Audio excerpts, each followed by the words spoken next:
Super star நம்ம சிவாவுடைய Sumo movie பத்தி தான் இப்ப பார்க்க போறோம். பொதுவாவே சிவாவுடைய படங்கள் எல்லாமே பயங்கர என்டர்டெய்னராகவும் காமெடியாவும் சின்ன சின்ன குழந்தைகள் எல்லாமே ரொம்ப லைக் பண்ணி பாக்குற படமா தான் இருக்கும். சோ அந்த போல தான் இந்த சுமோ படமும் அமைஞ்சிருக்கு. படத்தோடைய கதைக்கு போறதுக்கு முன்னாடி படத்தோடைய ஒன்லைன் என்னன்னு பார்த்தலாம். அதுக்கு முன்னாடி நம்ம சேனலை சப்ஸ்கிரைப் பண்ணா இருந்தா சப்ஸ்கிரைப் பண்ணிடுங்க. பக்கத்துல இருக்க பெல் பட்டனையும் பிரஸ் பண்ணிடுங்க. படத்தோடைய ஹீரோ சிவா சென்னை கடற்கரை ஓரத்துல சின்னதா ஹோட்டல் வச்சு நடத்திட்டு வந்துட்டு இருக்காரு. ஒரு நாள் நம்ம ஹீரோ காலையில இருந்து உடனே கேஷுவலா கடலுக்கு போறாரு. அப்ப பாருங்க கரையோரத்துல பெரிய உருவம் படிச்ச ஒரு நபர் கரையோரத்துல மயங்கி கிடக்குறாரு. அதை பார்த்த நம்ம சிவாவும் அவரை காப்பாத்தி வீட்டுக்கு கூட்டிட்டு வராரு. நம்ம ஹீரோவும் அவர் ஹாஸ்பிட்டல கூட்டிட்டு போயிட்டு காட்டாரு. அவருக்கு எந்த ஒரு ப்ராப்ளமும் இல்ல. ஆனா சின்ன குழந்தை மாதிரி இருக்காரு. ரொம்பவே இன்னசென்ட்டா இருக்காரு. அவரை கண்ணுங்கிறதுமா நீங்க தான் பாத்துக்கணும் அப்படி சொல்லிட்டு டாக்டர் சொன்னதை கேட்ட நம்ம ஹீரோவும் அவரை பார்த்துட்டு வந்துட்டு இருக்காரு. ஒரு கட்டத்துக்கு மேல இவரை பத்தி தெரிஞ்சுக்கிட்டு அவருடைய நாட்டுல அவங்க அப்பா அம்மா கிட்ட ஒப்படைக்கணும் அப்படி சொல்லி முயற்சிக்கிறாரு. அப்பதான் இவரு ஜப்பான் நாட்டை சேர்ந்தவர்னு தெரிஞ்சுக்கிறாரு. ஒரு டூரிஸ்ட் கைடோட ஹெல்ப் மூலியமா இவரை பத்தின டீடைல் எல்லாமே தெரிஞ்சதுக்கு அப்புறம் தான் ஜப்பான் நாட்டை சேர்ந்த ஒரு ரவுடி அந்த டூரிஸ்ட் கிட்ட இவன் இந்த நாட்டுக்கு வரக்கூடாது, அவன் வந்துட்டானா பெரிய பிரச்சனை ஆயிடும், உனக்கு எவ்வளவு பணம் வேணாலும் தரேன், அவனை மட்டும் இந்த நாட்டுக்கு வர விடாம தடுத்துரு அப்படி சொல்றாரு. சோ இப்படி இருக்கிற சூழ்நிலையில நம்ம ஹீரோ அவருடைய நாட்டுல அவரை சேப்பாரா இல்லையா, ஒரு நாட்டுக்கே வரக்கூடாதுன்னு சொல்ற அளவுக்கு இந்த மனுஷன் அப்படி என்னதான் பண்ணிட்டாரு, கடைசியா நம்ம ஹீரோ அவருடைய நாட்டுல இவரை சேர்த்தாரா இல்லையா அப்படின்னு சொல்றதா இந்த படத்தோடைய மீதி கதையே. இந்த படத்தோடைய முழு கதையை தெரிஞ்சுக்க இந்த வீடியோவை ஸ்கிப் பண்ணாத பாருங்க. ஸ்டார்டிங்ல நம்ம விடிவி கணேஷா தான் காட்டுறாங்க. காரை வேகமா ஓட்டிட்டு வந்துட்டு இருக்க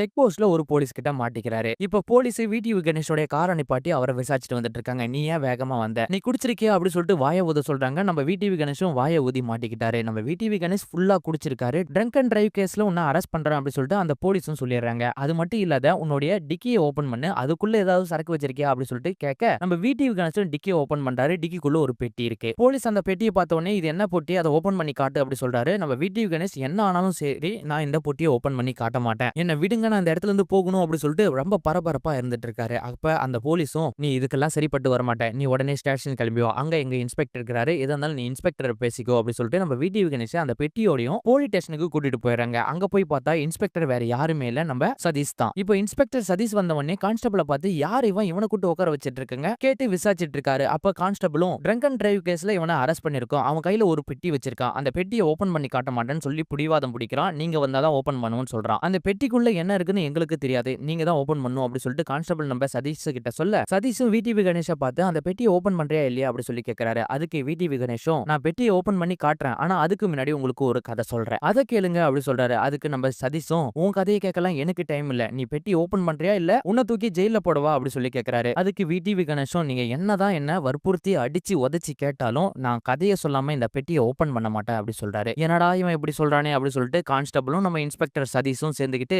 சரி கதையை சொல்லி தொலைடா அப்படி சொல்லிட்டு கதையை கேட்க ஆரம்பிக்கிறாங்க. விடிவி கணேஷும் கதையை ஸ்டார்ட் பண்றாரு. 2021 ஜூன் மாசம் கடற்கரை ஓரத்துல எனக்கு சொந்தமான ஒரு ஹோட்டல் இருக்கு. ஃபாரினர்ஸுக்கு எல்லாமே அந்த ஹோட்டல்ல தங்குற வசதியும் ஃபுட் அரேஞ்ச் பண்ணி தரது தான் எங்களுடைய வேலை. சோ இதெல்லாமே தாண்டி ஜாக் சஃபரிங் கிளப் நானும் என்னுடைய ஃப்ரெண்டு சிவாவும் வச்சிட்டு இருந்தோம். இது ரெண்டு தான் எங்களுடைய ப்ரொஃபஷனலே. யார் அந்த சிவா அப்படி சொல்லிட்டு கேட்காங்க. சிவா தான் இந்த படத்தோட ஹீரோ, நம்ம அகில உலக சூப்பர் ஸ்டார். இப்ப விடிவி கணேஷ் வந்து கிளப்ப சிவா பாத்துக்குவாரு, ஹோட்டல்ல நான் மேனேஜ் பண்ணிக்குவேன். சோ இப்படிதான் வாழ்க்கை கொஞ்சம் கொஞ்சமா எங்க ரெண்டு பேருக்குமே ரன் ஆயிட்டு இருந்துச்சு. சோ அப்பதான் சிவா ஒரு பொண்ணை பார்த்து லவ் பண்ண ஆரம்பிச்சாரு. அந்த பொண்ணு வேற யாருமே இல்ல, நம்ம பிரியா ஆனந்த் தான். அவங்களுக்கு இந்த படத்துல கனின்னு பேரு. ரெண்டு பேரும் ஒருத்தருக்கு ஒருத்தர் விட்டு கொடுக்காத லவ் பண்ணிட்டு வந்தாலும் பொண்ணோடைய அப்பாவுக்கு இந்த லவ் மேல சுத்தமா கான்பிடென்ட்டே இல்ல. எதனாலன்னு பாத்தீங்கன்னா நம்ம சிவாவுக்கு நிரந்தரமான ஒரு வேலை இல்ல. எப்ப வீட்டுக்கு வந்தாலும் நீ எப்ப ஃபாரின் போவா அப்படின்ற வார்த்தையை மட்டும் தான் நம்ம கனியோட அப்பா கேட்டுட்டு வந்துட்டு இருக்காரு. உனக்கு நிரந்தரமான வேலை வந்ததுக்கு அப்புறம் தான் என்னுடைய பொண்ணை உனக்கு நான் கல்யாணம் பண்ணி கொடுப்பேன், அது வரைக்கும் என் பொண்ணை டிஸ்டர்ப் பண்ணாத அப்படி சொல்லிட்டு ஒவ்வொரு டைமும் அட்வைஸ் பண்ணிட்டு இருக்காரு. சோ இதெல்லாமே பெரிய விஷயமா எடுத்துக்காத நம்ம ஹீரோ ரொம்ப ஜாலியா கேஷுவலா இருந்துட்டு வராரு. சோ இந்த சைடு பார்த்தா நம்ம ஹீரோயினி கனிக்கு தான் ப்ராப்ளமே. ஏன்னா கடைசி நேரத்துல அப்பா ஒத்துக்கலனா இந்த கல்யாணம் நடக்கவே நடக்காது. ஏன்னா அப்பா சொல்றதா நான் கேட்பேன். அதனால நம்ம ஹீரோயினி முடிஞ்ச அளவுக்கு சிவாவை விட்டு கொடுக்காதான் ஒவ்வொரு டைமும் பேசிட்டு வந்துட்டு இருக்காங்க நம்ம கனி அவங்க அப்பா கிட்ட. இப்ப நம்ம ஹீரோவும் கூடிய சீக்கிரத்துல நான் ஃபாரின் போயிடுவேன் அப்படி சொல்லிட்டு அவங்க அப்பா கிட்ட பேசிட்டு அங்க இருந்து கிளம்புறாரு. மாமனார்கிட்ட பேசிட்டு வந்ததுக்கு அப்புறம் ரொம்ப தலைவலியா இருக்கு. சோ கடற்கரை ஓரத்துல காத்து வாங்கலான்னு போகும்போது தான் அங்க ஒரு பெரிய உருவத்தை பாக்குறாரு. தூரத்துல இருந்து பார்த்தா நம்ம சிவாவும் ஒரு பெரிய திமிங்கலம் தான் கரை ஒதுங்கி இருக்கு, இதை எப்படியாவது வெட்டி மார்க்கெட்ல வித்துணும் அப்படின்ற ஒரு எண்ணத்தோட தான் போறாரு. அங்க போய் பார்த்தாதான் திமிங்கலம் சைஸ்ல ஒரு மனிதர் மயங்கி கிடக்கிறாரு. அவரை பார்க்கறதுக்கு ஜாப்பனீஸ் நாட்டை சேர்ந்தவர் மாதிரி இருக்காரு. சிவாவும் உடனே அவருக்கு உயிர் இருக்குதா அப்படி சொல்லிட்டு செக் பண்ணி பாக்குறாரு. உயிர் இருக்கு. பக்கத்துல இருக்கிறவங்க மத்த பேரையும் கூட்டு அவர் வயித்துக்குள்ள இருக்கிற தண்ணி எல்லாத்தையுமே வெளியே எடுத்ததுக்கு அப்புறம் அவர் நார்மலான ஸ்டேஜுக்கு திரும்ப வந்துறாரு. ஆனா எதுவுமே பேச மாட்டேன்றாரு. அவர் இவருன்னு சொல்லிட்டு இருக்காது, அவருக்கு சுமோனே பேர் வச்சிடலாம். சுமோ கண் முழிச்ச உடனே நம்ம ஹீரோவுடைய கண்ணை ரொம்ப உறுத்து பாக்குறாரு. என்ன நீ தான் காப்பாத்துன அப்படின்ற வார்த்தையால சொல்லாம அந்த கண்ணுல வெளிப்படுத்துறாரு. கண் முழிச்சு நம்ம ஹீரோ கையை பிடிச்சதுதான். யாரு சொன்னாலும் ஹீரோவுடைய கையை விட மாட்டேன்றாரு. ஏன் நம்ம ஹீரோவே சொன்னாலும் அவருடைய கையை விட மாட்டேன்றாரு. சோ அதுக்கப்புறம் அதுக்கப்புறம் நம்ம ஹீரோ நம்மளோட வீட்டுக்கே கூட்டிட்டு போயிடலாம் அப்படி சொல்லிட்டு கூட்டிட்டு போறாரு. அதுக்கு முன்னாடி சுமோவுக்கு ஒரு Dress இல்ல. ஒரு டைலர் கிட்ட போயிட்டு இவனுக்கு Dress தைக்கணும் அப்படி சொல்றாரு. அந்த டைலரும் எனக்கு சங்கர் சார் கிட்ட இருந்து முக்கியமான மீட்டிங் ஒன்னு வந்துட்டு இருக்கு, நான் உடனே அங்க போகணும், அது இவ்வளவு பெரிய ஆளுக்கெல்லாம் என்னால துணி தைச்சு போட முடியாதுப்பா, நீ வேணா வேற கடையை போய் பாத்துக்கோ அப்படி சொல்றாரு. அதுக்கு நம்ம ஹீரோவும் இல்லாதவனுக்கு தான் நம்ம உதவி பண்ணணும், இவன் இல்லாதவன் தான், இவனுக்கு நீ துணி தைச்சு போடலாமே, சரிடா நான் இவனுக்கு துணி தைச்சு போடுறேன், ஆனா இவனுக்கு துணி எங்க இருக்கு, இவ்வளவு பெரிய ஆளுக்கு நான் எங்க போறது துணி அப்படி சொல்லி கேட்கிறாரு. உடனே நம்ம ஹீரோவும் பக்கத்துல இருக்கிற ஒரு ஸ்கிரீன் துணியை அவுத்து இந்த துணி இவனுக்கு கரெக்டா இருக்கும், இவனுக்கு துணி தைச்சு கொடு அப்படி சொல்லி கேட்கிறாரு. அதுக்கப்புறமா அந்த டைலரும் நம்ம சுமோவுக்கு துணி தைச்சு கொடுக்குறாரு. நல்ல துணியை தைச்சு போட்டுக்கிட்டு நம்ம ஹீரோ அவரை வீட்டுக்கு கூட்டிட்டு போறாரு. அதுக்கப்புறமா நம்ம ஹீரோ நம்ம ஹீரோயினி கிட்ட சுமோவை இன்ட்ரோடியூஸ் பண்ணி வைக்கிறாரு. அவனை பார்த்த நம்ம ஹீரோயினியும் இவ்வளவு பெரிய உழவு உள்ள ஆளா, யாரா இவன், கடல ஒருத்தர மயங்கி கிடந்தான், இவனை நான் தான் காப்பாத்தி கூட்டிட்டு வந்தேன், டாக்டர்கிட்ட கூட்டிட்டு போனதுல இவனுக்கு ஹெல்த்ல எந்த ப்ராப்ளம் இல்ல, ஆனா இவனுக்கு மண்டையில அடிபட்டதால இவன் பழசெல்லாமே மறந்துட்டான். சோ இப்போ ஒரு வயசு குழந்தை மாதிரி இருக்கான், இவன் ஏதாவது சாப்பாடு கொடுத்தாதான் என்னுடைய கையே விடுறான், இல்லனா என் கையை புடிச்சுக்கிட்டே தான் இருக்கான் பாரு, காலையில ஒரு குச்சி மிட்டாய் கொடுத்தா, அதுக்கப்புறம் இப்போ ஒரு பிஸ்கட் இருந்தா கூட இந்த பிஸ்கட்டை கொடுத்தாதான் என் கையை விடுவான், பிஸ்கட்டை கொடுத்தவனே கையை விட்டுறாரு நம்ம சுமோ. இதெல்லாமே பார்த்துட்டு நம்ம ஹீரோயினி பயங்கரமா டென்ஷன் ஆகி இவன் யாரு என்னன்னு எதுவுமே தெரியல, ஆனா இவனை கூடயே வச்சுக்கிற, இதுக்கப்புறம் உன் கூட தான் இவனை வச்சுக்க போறியா அப்படி சொல்லி நம்ம ஹீரோயினி கேட்க,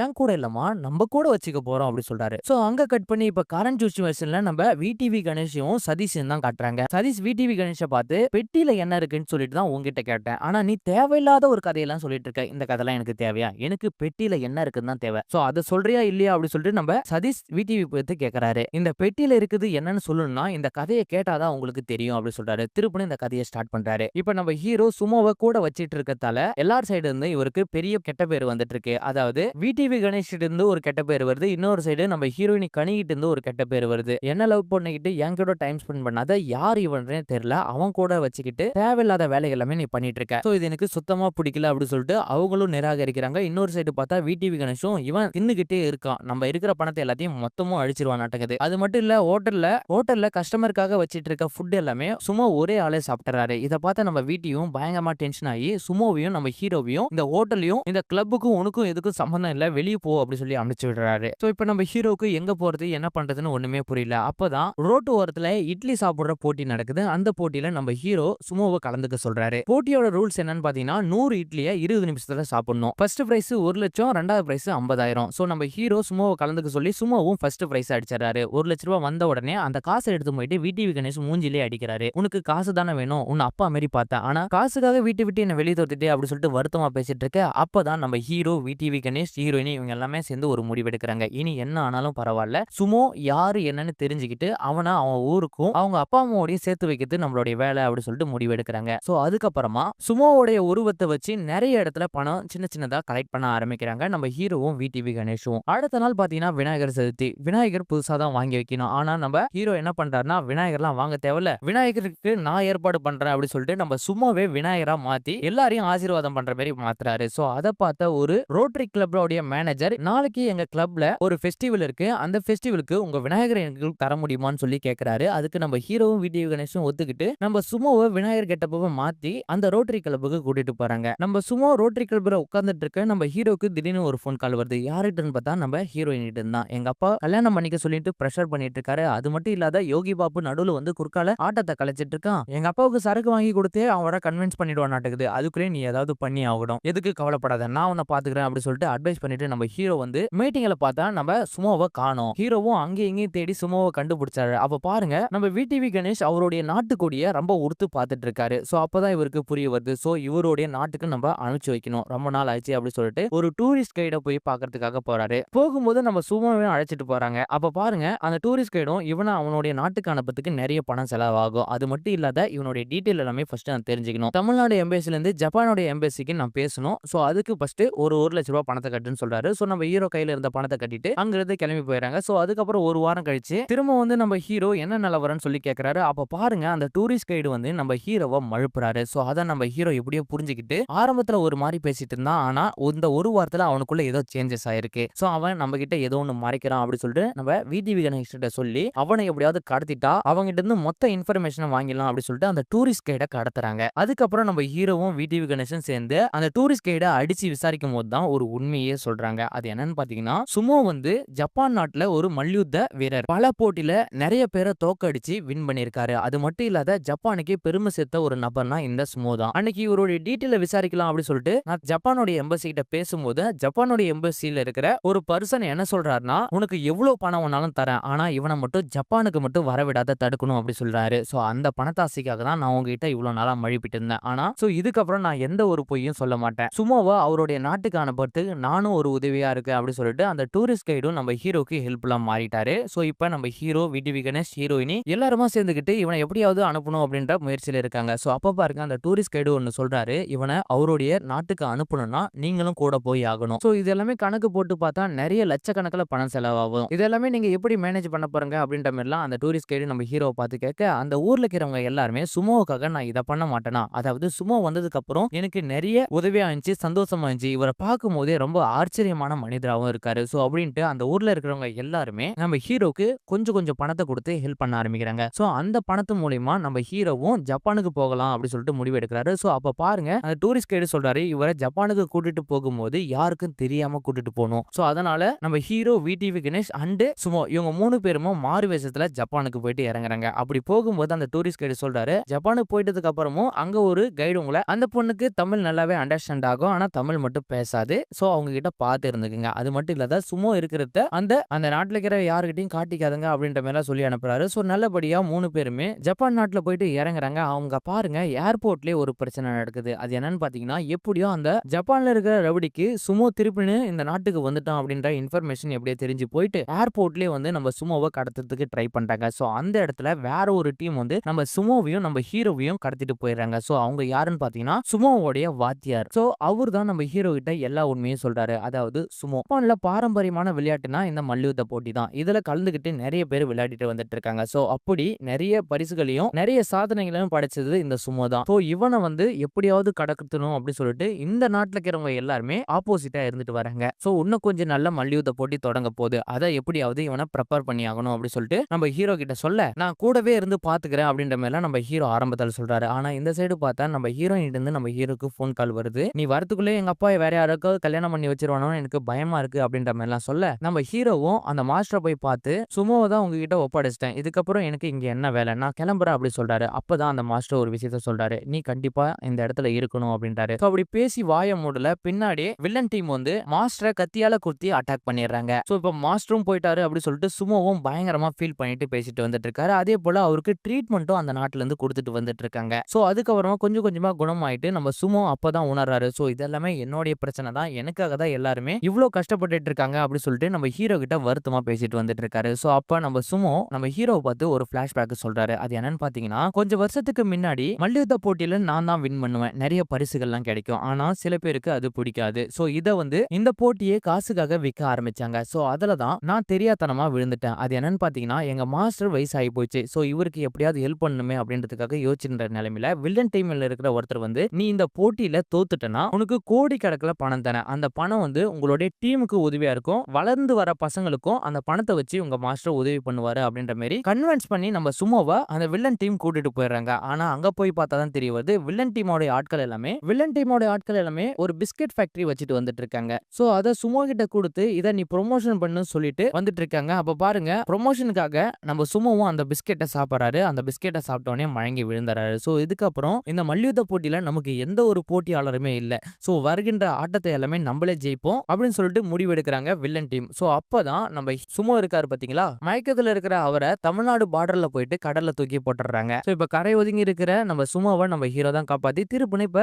ஜப்பானுக்கே கூட்டு வந்தாரு. சோ இதெல்லாமே கேட்டதுக்கு அப்புறம் நம்ம ஹீரோ என்ன சொல்றாருன்னா, சுமோவை பார்த்து நீ எப்படியாவது இந்த போட்டியில ஜெயிச்சாகணும், எனக்காக இல்லைனாலும் உங்களுடைய மாஸ்டருக்காக நீ ஜெயிச்சாகணும், வருங்கால சந்ததிக்காக ஜெயிச்சாகணும் அப்படின்னு சொல்லிட்டு நிறைய ப்ராக்டிக்ஸ் எல்லாம் கொடுத்து நம்ம சுமோவை என்கரேஜ் பண்ணிட்டு வந்துட்டு இருக்காரு. சோ இப்ப போட்டியும் ஸ்டார்ட் ஆகுது. போட்டிலையும் பயங்கரமா பர்ஃபார்மன்ஸ் பண்ணிட்டு வந்துட்டு இருக்காரு நம்ம சுமோ. ஆனாலும் ஃபைனல் மேட்ச்ல சுமோவை வீழ்த்துறதுக்காக வில்லன் டீம் நிறைய போராடிட்டு வந்துட்டு இருக்காங்க. ஆனாலும் நம்ம சுமோ நம்ம ஹீரோ சொன்ன ஒத்த வார்த்தைக்காக அந்த விளையாட்டுல தோத்து போகாத ஜெயிச்சிடறாரு. சோ அதுக்கப்புறமா இந்த மல்யுத்த போட்டியை பத்தி ரொம்ப பெருமையா பேசுறாரு. சோ அதெல்லாமே தாண்டி இதுக்கப்புறம் வர சந்ததிகளுக்கு இந்த பரிசு பொருள் வந்து உதவியா இருக்கும் அப்படின்ற மாதிரி சொல்றாரு. சோ இதெல்லாமே தாண்டி நான் இவ்வளவு அளவு வளர்ந்து நிக்கிறதுக்கான காரணமும் என்னுடைய அண்ணன் சிவா தான் காரணம் அப்படி சொல்லிட்டு எல்லா மேடையிலையும் நம்ம சுமோ நம்ம சிவாவை பத்தி பயங்கர பெருமையா பேசுறாரு. சோ இதை பார்த்த அந்த ஊர்ல இருக்கிறவங்க எல்லாமே பயங்கரமா சந்தோஷமா வராங்க. சோ நினைச்ச இடத்த நம்ம சுமோவும் அடைஞ்சிட்டாரு, அவருடைய மாஸ்டருக்கும் சந்தோஷம். இந்த கதை எல்லாமே நம்ம விடிவி கணேஷ் முடிக்கிறாரு. நம்ம சதீஷும் கதை எல்லாமே நல்லதா இருந்துச்சு, ஆனா கடைசி வரைக்கும் இந்த பெட்டிக்குள்ள என்ன இருந்துச்சு இருந்துச்சுன்னு சொல்லலையேடா அப்படின்றாரு. சரி இந்த பெட்டிக்குள்ள என்ன இருக்குன்னு நான் சொல்றேன். ஆனா உங்களுக்கு மட்டும் தான் சொல்லுவேன். உங்க மேல மட்டும் தான் எனக்கு நம்பிக்கை இருக்கு. சோ அதுக்கப்புறமா நம்ம விடிவி கணேஷ் நம்ம சதீஷ தனியா கூட்டிட்டு போயிட்டு அந்த பெட்டிய ஓபன் பண்ணிட்டாரு.